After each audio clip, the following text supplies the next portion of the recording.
Indeed, the ones who are most honored in the sight of Allah subhanahu wa ta'ala are the ones who have the greatest level of conscientiousness.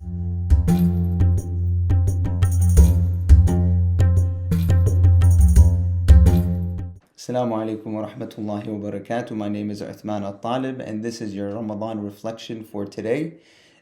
There's a beautiful ayah in Surah Al-Hujurat, ayah number 13, that really epitomizes what it means to celebrate a diverse and inclusive and equitable environment. And that is that Allah subhanahu wa ta'ala says, Ya ayyuhan nasu inna khalaqnakum min dhakarin wa untha waja'alnakum shu'uban wa qabaila lita'arafu inna akramakum inda Allahi atqakum inna Allah alimun khabir. Allah subhanahu wa ta'ala here says, and there's so many beautiful facets of this ayah that we can take from it. First, Allah subhanahu wa ta'ala starts off by saying that He's created us from male and female. He's created us from our mother and our father, Adam and Eve. And from that, He has then created everything else. And so this brings us back to the connection that we all come from one one mother, one womb. And from that, you have an ummah that gets created, right? You have a nation of people that gets created. And from that, Allah subhanahu wa ta'ala says, جَعَلْنَاكُمْ شُعُوبًا وَقَبَائِلًا, that we've created from you different nations and tribes and ethnicities and cultures, and you speak different languages and you have different colors.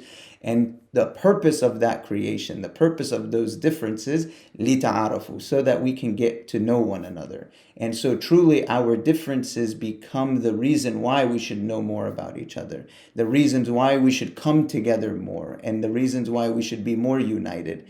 Rather than the alternative.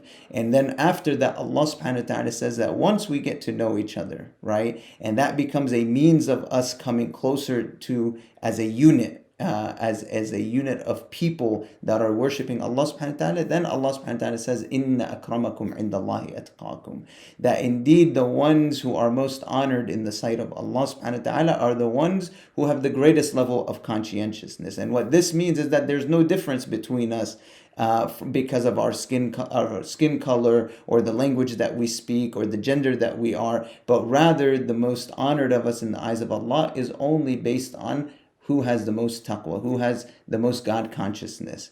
And then Allah subhanahu wa ta'ala ends by saying, indeed Allah subhanahu wa ta'ala is the all-knowing and the most aware and the most experienced. And so my dear beloved brothers and sisters, this ayah is the epitome of how we should interact with one another. We should find the beauty in our differences that allows us to unite and not to differ. And to not dissent. And so may Allah subhanahu wa ta'ala guide us, and may Allah subhanahu wa ta'ala allow us to do that. And we end by saying that we are one.